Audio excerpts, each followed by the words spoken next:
একদিন একটি কাক মাংসের টুকরো মুখে নিয়ে উড়ছিল। উড়ে উড়ে এক গাছের ডালে গিয়ে বসল। সে মাংসের টুকরোটি খাওয়ার প্রস্তুতি নিচ্ছিল। সেই সময় একটি চালাক শিয়াল কাকটিকে দেখতে পেল।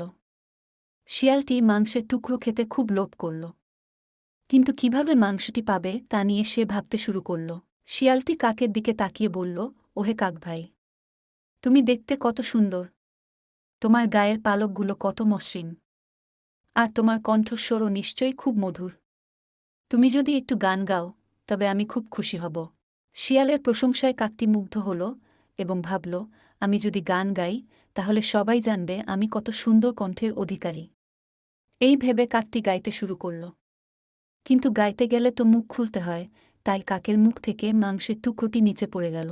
শিয়ালটি দ্রুত মাংসের টুকরোটি তুলে নিল এবং হাসতে হাসতে বলল, ধন্যবাদ কাক ভাই, তুমি আমাকে আজকের খাবার জোগাড় করে দিলে। তারপর সে চলে গেল। কাকটি তখন বুঝতে পারল যে সে শিয়ালের প্রশংসার ফাঁদে পড়ে নিজের মাংসের টুকরো হারিয়েছে। এ থেকে বোঝা গেল, অতিরিক্ত প্রশংসায় ভুলে গিয়ে নিজের ক্ষতি করা উচিত নয়।